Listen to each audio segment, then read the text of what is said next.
Okay, Oval fans, now it's no secret if you've been watching my Oval content recently, which I kind of doubt because my Oval videos have not been doing that well. Um, I know in the YouTube world, after like the Christmas season, the beginning of the new year is kind of slow because at that point, advertisers aren't really putting out as many ads for products due to the holiday season, being over. On top of that is, the algorithm and blah, blah, blah. But yeah, the Oval content hasn't been doing super well. That's why, well, honestly, that's one of two reasons. First, the algorithm stuff. And secondly, the episodes haven't been giving me many or fans that many talking points as compared to Sisters. Hence why, wow, Jeremy, you posted like 9 Sisters videos, between episodes. Whereas the Oval, you posted the review, the trailer breakdown, and maybe 1 or 2 discussion points. But it just goes back to what I say at the beginning of pretty much any review I do. Hey, this week we got more of the same, just the same old stuff week to week. Priscilla's pissed. Victoria's trying to hold things together while also reminding us how wicked she is. Hunter's trying to get laid. Dale is in pain. Barry wants to find his daughter, and so on and so forth. But this video is kind of, just giving thoughts on how the show could improve. What was it, last week when some of the cast were doing Instagram lives? I think it was Hunter that said that Tyler was already working on the script for season 5. It's probably already done at this point. And if there's anybody from the Oval community that works at Tyler Perry Studios or something like that, maybe has some pull, as a fan, I'm not saying this as a hater, because if I hated the show, I would have stopped watching, but I reviewed every freaking episode. So, take it with a grain of salt. Hey, I will say this. I will give it the benefit of the doubt, because that's why I say Sister Season 4 has blown me away. Despite not being perfect, a lot of the things that some fans, as well as some of the cast, said they wished or hoped would happen in Season 4 for their characters in order to improve the storyline, Tyler Perry has delivered. But with the Oval, since we haven't had like an after show or cast special, it's hard to tell what's really going on. But like I said before, there really aren't that many talking points. The main thing is like, please stop having people saying yes, no, ma'am, sir, or this and that. But I think for me personally, it's the fact that somebody on one of my videos said it best. I forgot to screenshot this comment, but it was a really good one. They said, hey, you know what? Actually, I do think that it was my Oval review video. Let me see if I can pull that up real quick. The comment blew me away because I think I pinned it to the top because it was so good and so just perfect for what I'm about to say. And really, this was a one of my loyal viewers, Gary Johnson. Before watching this episode last night, I had just finished binge watching Greenleaf on Netflix, and man, watching these shows back to back made me realize something about Tyler. He doesn't need these long 22 to 25 episode seasons. Instead of having, 13 filler episodes straight, back to back to back to build up to the finale, if you take all of the necessary scenes from each episode and put them together, they make up a pretty good amount, 8 to 10 episode season. No filler episodes, no dragged out scenes, no repeated dialogue, no build-ups where you think something big is about to happen and then nothing actually happens, just cut to the chase. And there are plenty of shows that are successful with only 10 episode seasons. At this point, I'm tired of Kyle being in the cage. I'm tired of Priscilla being mad, Richard telling her to go home. These Bobby Lily scenes do nothing to advance the story. That's what I liked about Greenleaf. It wasn't a slow-moving show. The episodes took place days to weeks apart from each other, whereas with this show, it's 5 episodes in one day. We're still in Hunter's second, going on 3rd week of being in office. I don't know if it's that slow, but I don't know.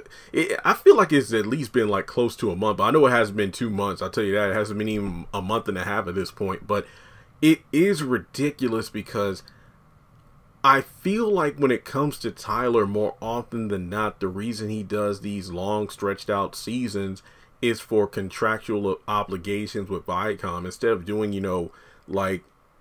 if he started off Viacom with other writers and directors, I feel like Tyler could have had like probably 10 different shows. And, you know, hey, I'm going to give you this show 10 to 15 episodes. You get 10 to 15, you know, that kind of thing. Zatima, if I'm not mistaken, is the shortest show he's ever done with only 10 episodes for season 1. All the Queen's Men doesn't count. That was a Christian Keys project. That was originally, I think, 7 or 8 episodes, but they stretched that out to 10 because apparently it was that good during, you know, I guess the screening process. Now with the Oval, I was going to do like a full-on video breaking it down about what it could do to improve, but Gary made a good point. I mean, there's a lot of fluff, and I really do hate whenever they have this build up. Hey, we got General Martin, Priscilla gave him all this paperwork. Oh, we got the vice president. You know, every time it's like, okay, great, this person has a way to bring down the administration. Something dumb happens, and I've said this plenty of times in the haves and the have-nots, where you could tell when a character is about to be killed off, because generally if it's a calm, cool, collected, calculating character who generally has things in control, if they do something incredibly out of character that's stupid, it's used as a reason, oh, that's how this person got killed off, or that's how that person got written off of the show. And it's just a disgrace, because you could tell that's just lazy writing. I mean, when you think about it, a lot of the characters on the Oval who have been killed off are characters who were linked to one way or another bringing down the first family. Instead, we just got the same scenes with the same characters every single episode. Lily has wet hair in the hotel. She's mad. She's trying to get vengeance on Kyle. Max is in the same boat, just reminding her, hey, he did way worse to me and my partner on, you know, the job, and I want revenge. Bobby has been just a background character for a majority of this season. He had his moments, but Max and Bobby, I like their dynamic more than the Bobby and Lily stuff, because at this point, Tyler is just writing her to be a, you know, vengeful black woman. And I've said this in my review and online on social media. I just hate the fact, like, how many bitter black women is Tyler Perry going to fit into this show at the same time? First it was Priscilla, you know, Victoria is just a witch. Now you got Lily, who's mad. Then you have you know, Sharon, who is rightfully trying to fight for, you know, keeping her quote unquote freedom, but at the same time, a lot of these characters are making dumbass decisions, which you know for a fact will put back the carefully crafted plans of other characters because they have a personal vendetta. You know, Priscilla mad about her husband getting, you know, banging the first lady. Lily getting waterboarded, even though I really feel like her main revenge should be focused on Donald. But then again, it's like, look, the reason you're safe right now is because of the vice president and his people, yet you're trying to screw all that up because you want to get revenge, which will set back everything.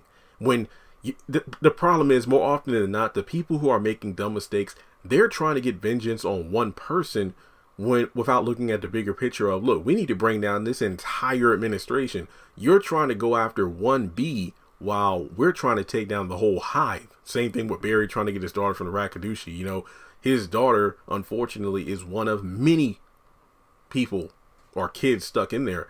And if you rush in trying to get your daughter, that's going to mess up the entire operation when there's more than just her at stake. So I think for me, a shorter season of The Oval would actually do it some good, because it just sucks when you have like 8 episodes and they just drag on with little hints here and there that something big is about to happen. The finale's so good, it's like, damn it, now I got to watch the next season. So yeah, I feel for me, a way to fix it is to make Victoria less of a Walmart version of Veronica Harrington and get her back to being her own character. I just recorded a separate video on that. My biggest thing about season 3 was the finale was so good with Victoria's father. I'm like, oh my God, season 3. It seems like Hunter finally has his head on straight in regards to taking the threat seriously of, wow, you're right, I don't have any power. Your father, your parents were the ones running everything. And once he's gone, it's pretty much game over unless we come over for plan. But here we are with him acting the same. That was the biggest thing about season 2. It seemed like there were like 5 different times where Hunter began to realize, okay, I need to, you know, turn over Ellie because she's a threat to our son, which makes her a threat to us. Or, okay, maybe I do need to start doing stuff and figuring out a plan because I can't maintain power if your father is gone. But then he just goes back to, hey, I'm just doing nothing. It's just dumb. Whereas I really wanted to see him become more competent to showcase his intelligence. It's just like Wyatt on the Haves and Have-Nots. The dude had his moments where it's like, oh wow, he is smart, but we just know him as being a druggie and an addict. in Hunter's case, is a sex addict when he should be trying to be more competent. Show up in meetings more, try to be more involved, to figure out who can you trust, build up your own team. That way you don't have to rely on Victoria's father. So when he does pass on, you have a way to fight back against all these parties, no pun intended, who are trying to take you down. And, you know, I can go on and on for like another 30 minutes, but there's really no need. Trim out the fat of the season and write quality content. That way it doesn't feel like we're dragging on. Less is more. I know people love the show. The ratings are still good. Don't get me wrong. The ratings are still doing good, which in turn could be why Tyler Perry might not change anything. But it just seems to me there isn't any, I don't feel a lot of that TP love in the script anymore. That's the best way to put it. I don't feel that TP love. Maybe by the time season 4 rolls around, it will get better like it did with Sisters. Because like I said, I feel like season 3 was the worst season of Sisters, and you can't tell me otherwise. But I think that when it comes down to it, the Oval is just there as like a placeholder, you know? I feel like it's only here so Tyler Perry can make the most of the fact that, hey, I recreated the White House, I'm going to use it. But more and more people are saying the same thing. You know what? The Oval has gotten stale, and to be honest, the more I look at it or even think about how bad it's become, it just shows me that Tyler should have just done that like Scandal-esque show where it was Charles and Candace from the haves and have-nots moving into the White House. That's what I think. And the more I think about it, the more I'm like, yeah, you're kind of right. Because the Oval, I don't know what Tyler's doing with it. I don't know. But again, that's just my thoughts. Maybe you disagree. But then again, based on the comments on my recent videos, I don't think so. I'm just reading some comments. I'm thinking the Oval climax in last season is boring now. Somebody's like, agreed, the first half of season 3 was boring as crap. It got interesting with the beginning of the second half, but now it's crap again. I feel like watching the Oval is a chore. People's like, I'm not watching the show anymore, I'll just watch your reviews. It feels like nothing is happening. Shouldn't Hunter be doing anything like signing bills and whatnot? I mean, this is just a joke, the worst television president ever. And, you know, it just goes on and on. Like I said, Ruthless, I was like, you know, I was about to be done with that, but then the finale pulled me back in. So I'll check out season 3. We'll just have to wait and see if it gets better. But yeah, I mean, at this point, Sisters is the big, it is the show. Sisters is the show. We'll just have to wait and see if Zatima can steal that position. But other than that, I think Tyler needs to either get more writers on the Oval or change it around, because this whole dragging stuff out for 22 episodes is just ridiculous. So that's all I gotta say. Those are just a couple of ways to fix the Oval. Like I said, Gary Johnson's comment on my episode review this week, it just stole the video for me, because he said everything there is to say. But that's it.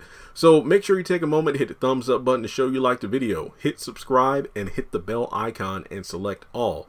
That way you're notified whenever I post content on the channel. If you've been subscribed for a while but you aren't getting notified, you may need to unsubscribe, resubscribe, and hit the bell again in order to make it work. It has been confirmed that people have been letting me know, hey, I just did that because I wasn't notified. Now I know when you're going live and I know when you're posting content. Follow me on social media. Links are in the description below. And if you would like to donate to the channel, feel free to do so on PayPal or Cash App.